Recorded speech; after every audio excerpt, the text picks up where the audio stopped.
Hello everyone, welcome back. Today we're going to be talking about IoCs, that's indicators of compromise. And I know we've briefly covered this topic a few episodes ago, but now we really need to go in depth in this topic. And it's actually not just because it's a very big part of the exam itself, but also because there's just so many of them. There's so many IoCs out there, and we couldn't possibly just glance over them without providing just a little bit of detail. All right, so let's get started. So first things first, what exactly is an IoC? Well, just like the name says, indicator of compromise, it's any sort of clue or proof that you can find during or right after an attack that you can point to and say, this right here, this piece of information, this file, this log entry, this whatever it is proof that I've been breached or I've been hacked or that an attack has happened. So let's start looking for clues.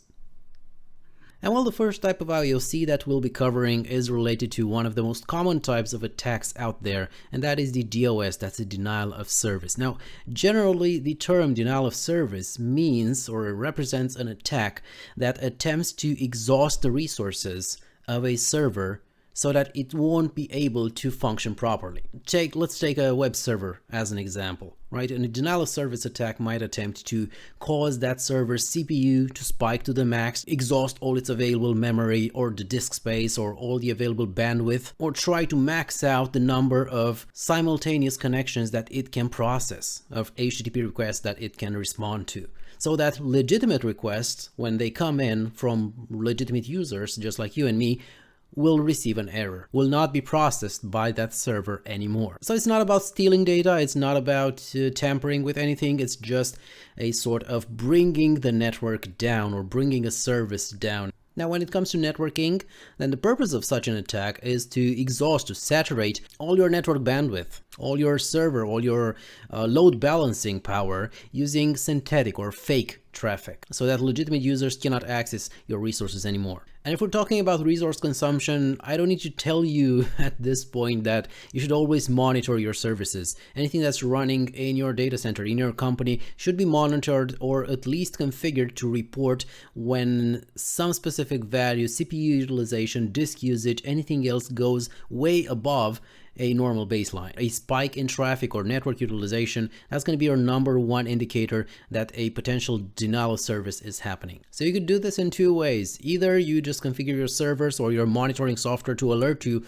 when, let's say, CPU usage goes above a specific threshold, like 80%, 9%, or even better, you could store a baseline of your normal usage so that you know how a normal day looks like. So if your server has a normal load of, let's say, 5%, then a 60% load might indicate that something nasty is happening in there.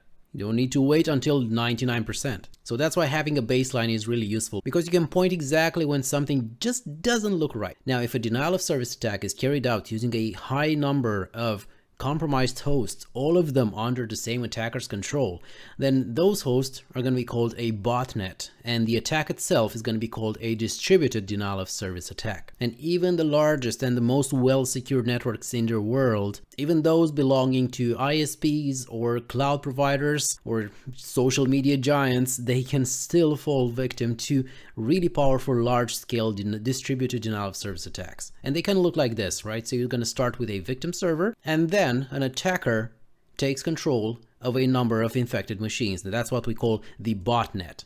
Those machines, under the attacker's control, start sending synthetic traffic that overwhelm that victim server. And we're not talking just about 3 compromised hosts like in the picture here, but we're talking about thousands or tens of thousands of hosts or compromised hosts under the same attacker's control. Now, with tens of thousands of hosts all attacking a single server at the same time, there is simply no possible server in this world that can withstand this kind of traffic and this amount of connections. Now, unfortunately, this kind of attack is very difficult to mitigate. You can detect it, but there's not much you can do about it.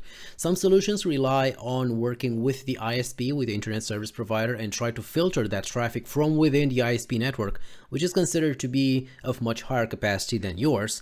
And secondly, you could just wait for that traffic and then simply send it into a sinkhole or a black hole so that it's not going to hit your real routers. But still, you will have to react somehow to that type of traffic, be able to detect it in time, and perhaps just pray that you still have enough resources to redirect that traffic and that your entire network infrastructure has not been overwhelmed to the point where you simply cannot even manage it anymore. But wait, things get even worse. There's also another type of attack called distributed reflection denial of service. And this is a type of amplification attack that spoofs the victim's IP address and sends small requests to public servers that generate disproportionate large responses. Now, there are a couple of protocols out there that are very well suited to this type of approach. Among them is HTTP, DNS, or NTP. They're very suited for this type of attack because they can generate responses that are hundreds of times larger than the initial requests. And sending all those requests back to a single victim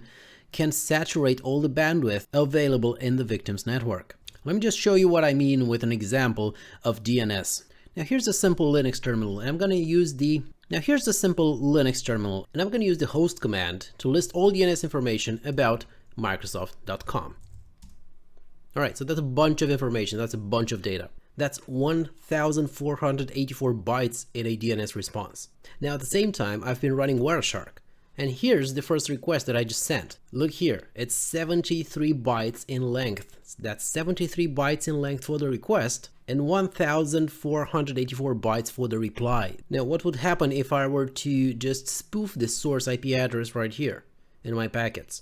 Then all those replies would come back to a single victim. If I start doing this from a distributed botnet, then I'm going to overwhelm that victim quite fast. And for some protocols, you don't even need to spoof the source IP address in your packets. That information is sometimes even stored within the payload itself of the request. So this is an example of a reflected attack or an amplification attack. And there's one more very interesting type of denial of service attack, and it doesn't even require hacking skills or illegal methods at all. It's simply about posting a link to a website. Now, this one used to be called /dotting because it referred to the act of posting a link to a website on /dot. Nowadays, it can be social media, it can be Reddit, whatever source of traffic you can choose, but it might generate just so much traffic towards that specific link, that specific website, that it's going to act like a true denial of service. This might not even have malicious intent, of course, but could be used as a nice distraction for an actual denial of service that is happening at the same time. I really hope I'm not giving you any ideas here. But you could actually create a denial of service using viral content nowadays. Next up, we have beaconing IoCs, but first, let's remember that a botnet is a network of compromised hosts under the same attacker's control. All of them most likely infected with the same malware. Now, a CNC, also sometimes called a C2, is a command and control, or command and conquer if you're nostalgic, but we're going to call it command and control, and that is going to be the infrastructure used by the attacker to control those hosts, that botnet. That's the infrastructure that the attacker uses to send commands and make those compromised hosts conduct attacks on the attacker's behalf. Now, with beaconing IoCs, we're looking for this specific type of traffic, that is, not just the commands that the attacker sends towards the botnet, but also the heartbeats or the keep alives that those compromised hosts are sending back to the attacker, saying, I'm still here, I'm still up, I'm still under your control, I'm still available to conduct an attack. And we're looking for that type of specific traffic. Now, in theory, beaconing traffic should be very easy to detect because it's kind of like a heartbeat and it's very regular. It has a really small footprint, sometimes it can even be just a SYN packet and that's it. But you're going to find it if you're looking for similar traffic that is coming from a bunch of hosts, all of them going to an unknown IP address or to frequently changing IP addresses or domain names. Now, in practice, it might be a bit difficult sometimes to detect this traffic because malware is not the only type of software that does this kind of beaconing. That's because NTP, Network Time Protocol, cluster synchronization protocols, periodic update checks, all rely on similar mechanisms. So you might end up trying to identify these malware beaconing traffic by using a list of reputation for IP addresses or for domain names. Now, what kind of traffic can you expect to find in this beaconing traffic? There are a couple of protocols that we often see as being used as command and control traffic. Starting with IRC, Internet Relay Chat. Since it's not so popular nowadays as it used to be, sometimes IRC is automatically flagged by security devices and or blocked as soon as it is detected. So IRC is rarely seen nowadays as a beaconing protocol. Next up is going to be HTTP, of course, widely used because outgoing HTTP or HTTPS connections are most likely going to be allowed in almost any network through the company proxies, through the firewall, through the IPS, the IDS. Plus, it can be encrypted, and encrypted HTTP, again, it's not something worth raising an alert since most websites nowadays use encrypted connections. So it's a very, let's say, comfortable protocol for hiding beaconing traffic. Another protocol used for beaconing can be DNS, also because it's most likely allowed by default, at least on the outbound direction, from pretty much any company and any network. And as an added bonus over HTTP it's sometimes not even inspected. And this happens simply because it is assumed that it cannot do much damage in itself, or just sending a simple DNS request is not going to do any harm. And well, if it is a DNS request, it's not going to do any harm, but if it's some beaconing traffic hidden in that DNS request, then you're going to have a problem. And it's not just about beaconing traffic, unfortunately. There are free tools out there, among which DNSCat right here, which allow you to create an encrypted command and control tunnel through DNS just by using DNS traffic, which is by default allowed in any organization. So you can use this for data exfiltration, for remote controlling machines inside of an organization which you would normally not be able to reach. Just think about it, tunneling something through DNS, that's going to bypass pretty much 90% of all the networks in this world. Nobody expects the DNS to contain anything other than simple harmless DNS traffic. And things don't stop here. We can even use social media. Websites like Facebook, Twitter, LinkedIn can be used to covertly issue commands to botnets by simply uploading comments or pictures that are automatically read by the malware software installed on some machines as instructions. So they're obfuscated malware code inside public postings. So you're basically hiding command and control traffic in plain sight. One example of malware that did this is Blackgear, which hides information that is regarded as command and control traffic, so instruction traffic for the botnet within public postings on social media websites. So the infected hosts know how to connect that social media website and look for specific articles or specific blog posts which contain the necessary instructions for them. Now, how smart is this? Here's another one. Malware for Apple's Mac OS, with malware that uses Twitter as a command and control channel for controlling the botnet. And let's not forget about cloud services. Since you can host pretty much anything on a cloud nowadays, of course you can also host instructions for your botnet. Also, relying on a cloud service from Amazon, from Google, from Microsoft, from Oracle ensures that your command and control server has proper uptime, backups, and guaranteed performance. Isn't that a nice service? What more can you wish for? Last but not least, we have media files and generic documents, Office documents, music files, MP3 files, video files, images. All of them have some sort of metadata stored into them. That is text information that is attached to that media, music album names, document authors, details about the camera that took a picture or recorded a video. Most of the time, security tools don't even look at the metadata, and some cloud services just leave it untouched, unsanitized, because that's input as well. So malware can be directed to download apparently inoffensive, cat pictures and cat videos from the internet that has embedded command and control information in its EXIF data, in its metadata.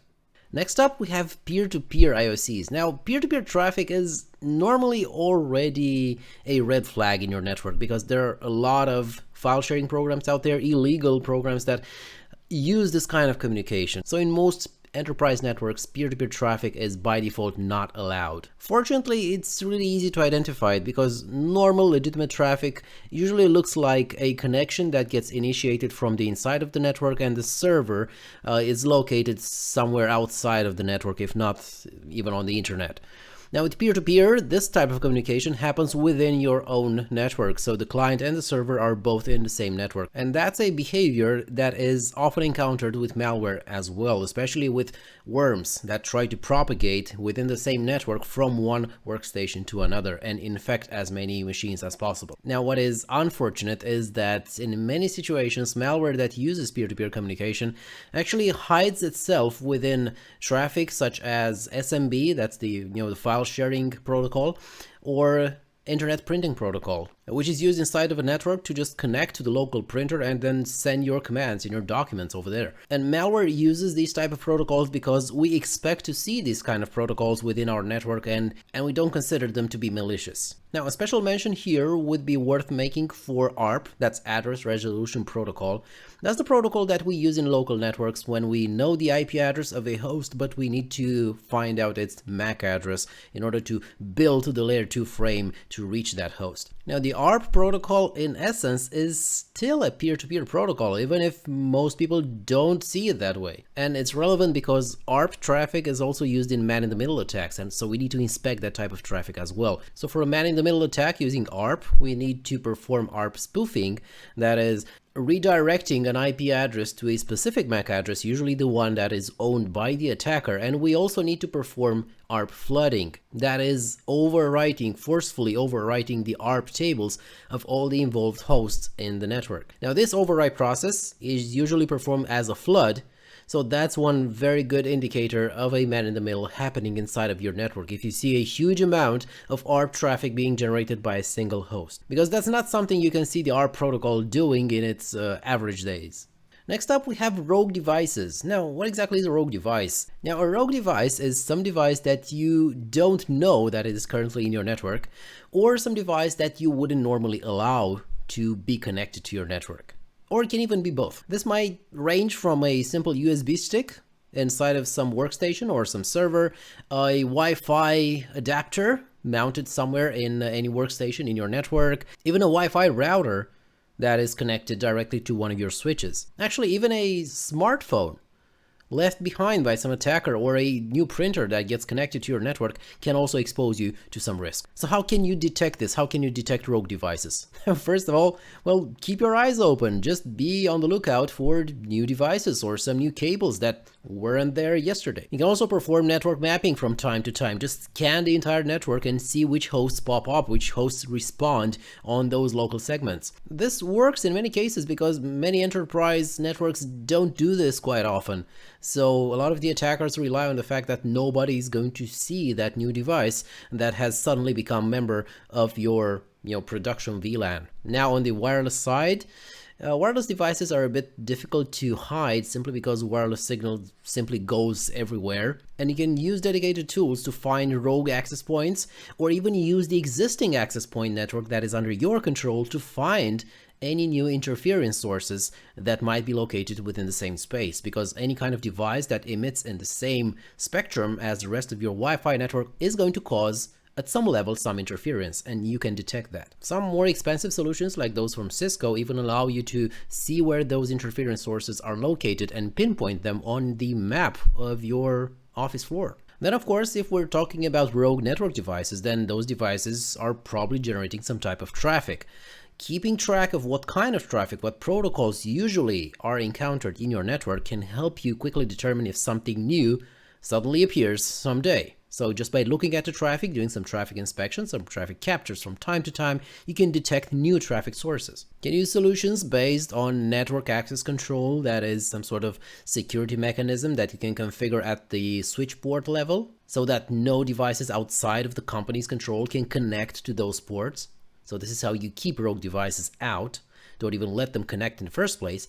And secondly, you can use intrusion detection. That is simply analyzing the traffic patterns, analyzing who is generating them from which VLAN to which destination, and figuring out if that particular source of traffic is malicious, or at least we don't know anything about it, and it might be worth investigating. And at a minimum, IP address management can also help you. Now, IP address management is simply keeping track, preferably using some automated tool, of all the allocated IP addresses within your network. If you have DHCP servers that dynamically allocate those IP addresses, well, you should also have a tool that keeps track of what addresses have been allocated during the last few days, for example. Periodically reviewing these logs can also show that at some point devices have been connected to your network and they have requested this IP address configuration information. They are going to show up in those logs, and you might be able to find out where exactly they were connected and when, and also if they're still there.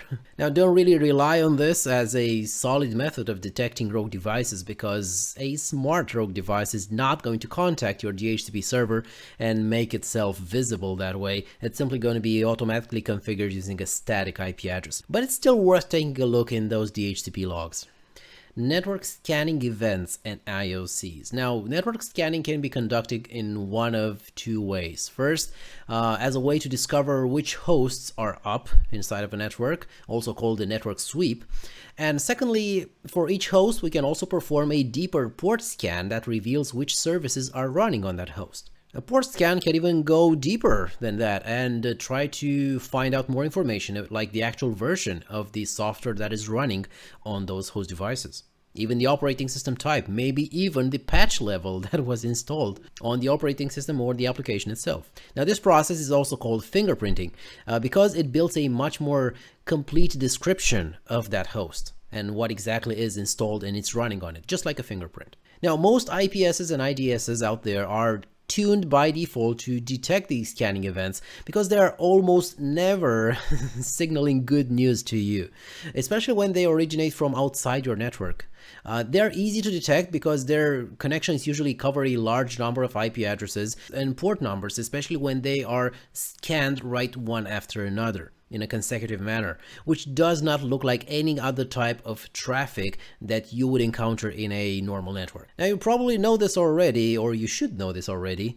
Things like HTTP is running on port 80 by default, or 443 if it's secured. Telnet is running on port 23.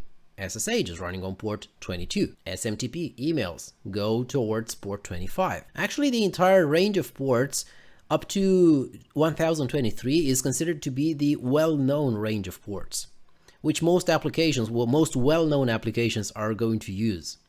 And these are assigned by IANA, so that is Internet Assigned Number Authority. Not a very original name.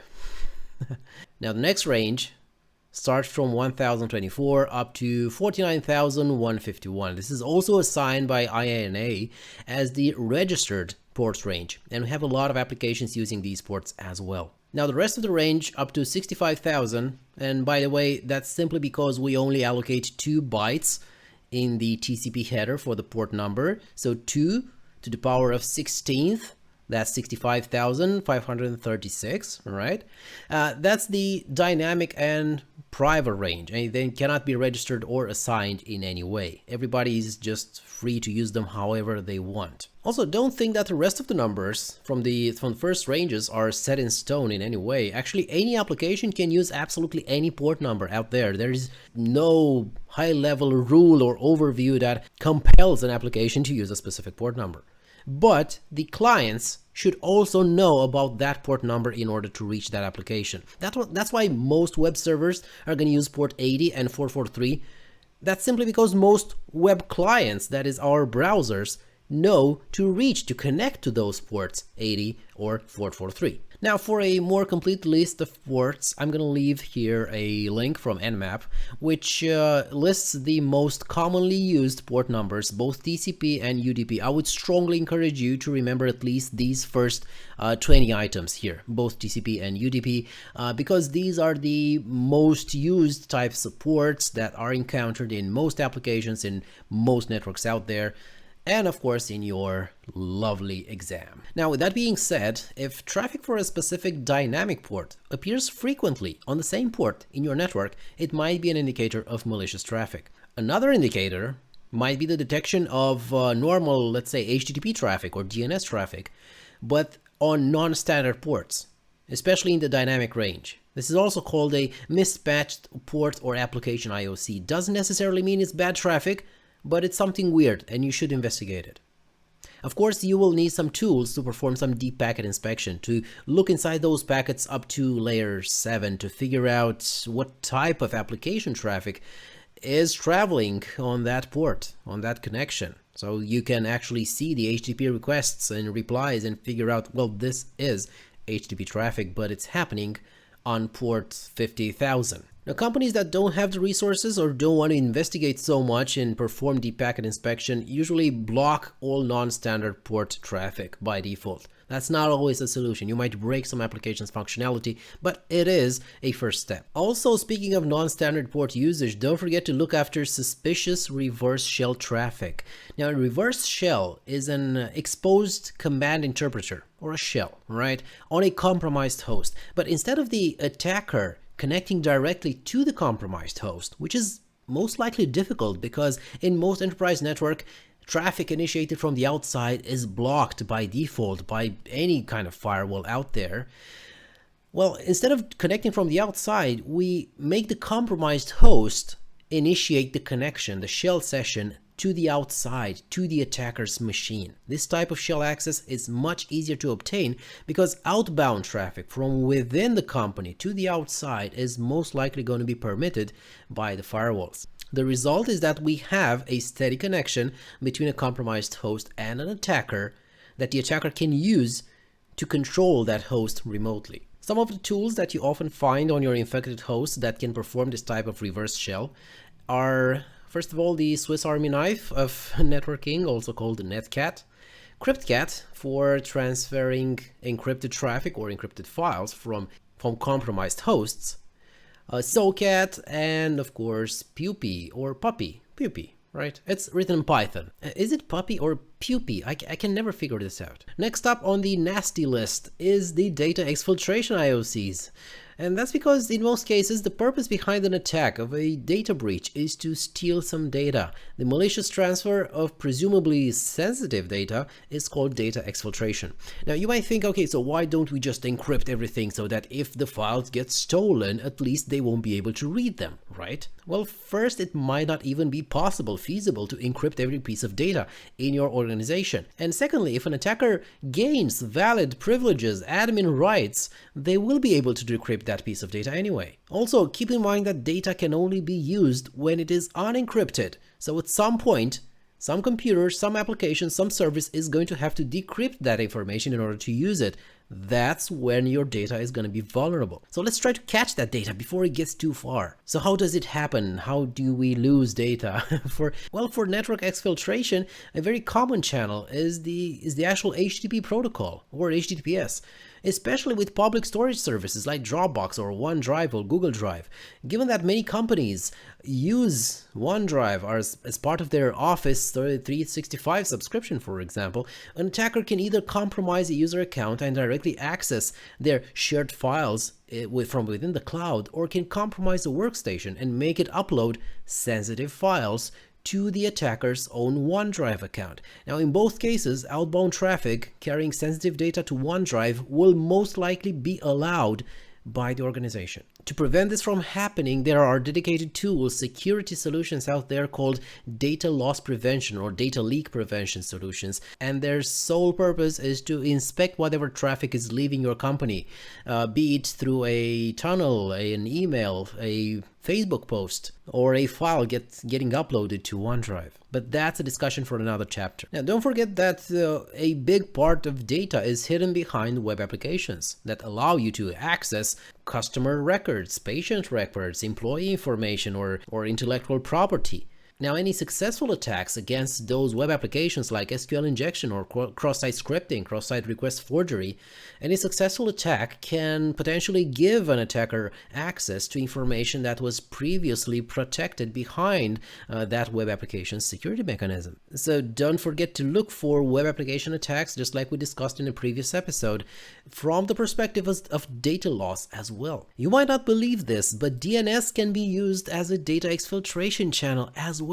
A compromised DNS server might be configured to hide confidential information, for example in TXT records, just waiting for someone to request them over the internet. And don't forget that the DNS protocol itself can be used to create an encrypted tunnel that is a an open highway for any files that are about to leave your company. And don't forget about the regular tools like instant messaging, peer-to-peer protocols, email, FTP connections to remote servers, basically any type of application that is allowed within your company and is supposed to communicate with the outside world is a potential exfiltration risk. And actually the worst one is the VPN, because VPN sessions are most likely going to be permitted, allowed to be initiated from within the company to the outside, simply because it might be required by, customers, business partners, vendors that you're working with to connect to their applications, to their networks, providing remote support or assistance to your customers. So you will permit those encrypted connections. Now, what if those encrypted connections are created towards an attacker that wants to steal some information from your company? You will not be able to inspect that traffic. You will not be able to identify what is leaving through that encrypted tunnel. So make sure you keep an eye on active VPN sessions. And if you want to inspect VPN traffic, now there are some smart solutions out there, but they don't exactly provide the same visibility as with clear text traffic. But there are solutions that you can install on the endpoints themselves, on the hosts that are initiating the VPN connections, because on the host, on your computer, you can find that traffic in clear text before it gets encrypted on the tunnel interface. So that's where you should be scanning for potential data loss. Next up is Covert Channels. Now, covert means stealthy, as opposed to overt, which is in plain sight for everybody to see. So a covert channel is any method of sending data outside of an organization without raising any alerts, while being completely stealthy. How is this possible? Well, the first method is to exploit the fact that many companies don't even inspect outbound traffic at all. So problem solved. Now, if outbound traffic is filtered and inspected, then we need to think a bit outside the box. For example, encoding data in protocol headers, or use certain protocols beyond their intended purposes.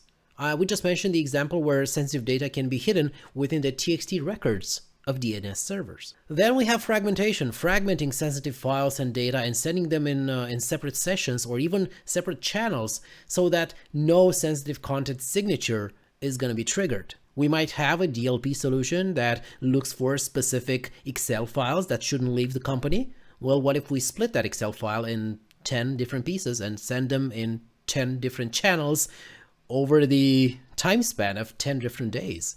Good luck catching that. Obfuscation, that's another very simple method. It's simply about converting the character set to a different one or use a different encoding so that you're not going to match the same signatures that you might have in place. Also, encryption.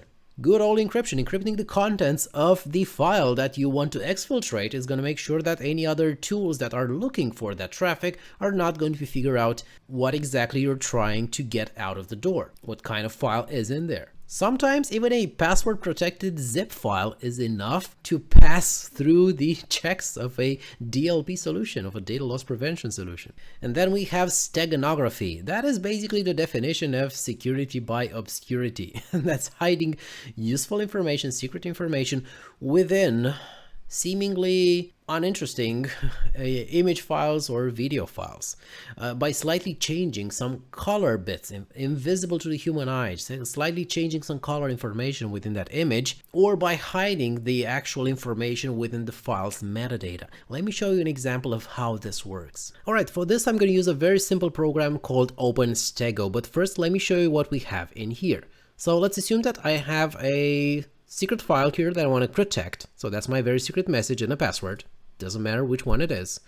And then I also have a JPEG file. That's an image with an island.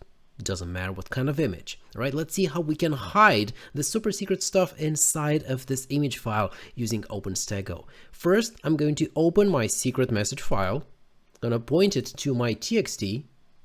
All right, and then we're going to choose the cover file. That's going to be the file in which we're going to hide this information. So let's open this one as well. Choose an output name, encrypt info. Open this one here. I can choose the encryption algorithm. You can optionally set a password as well. I'm going to skip this one for now and click hide data. Message embedded. And as expected, you can see the initial picture right here and the encrypted info picture right next to it, which is identical. So let's see if the information was really hidden inside of this file. I'm going to delete my super secret stuff and then go back to OpenStego and try to extract the information back again. So I'm going to choose the file with the hidden information, and let's also choose an output folder. Let's choose the same one. I haven't set a password. I don't need to provide one right now. So click extract data, and I can see that my super secret stuff txt has been revealed right here.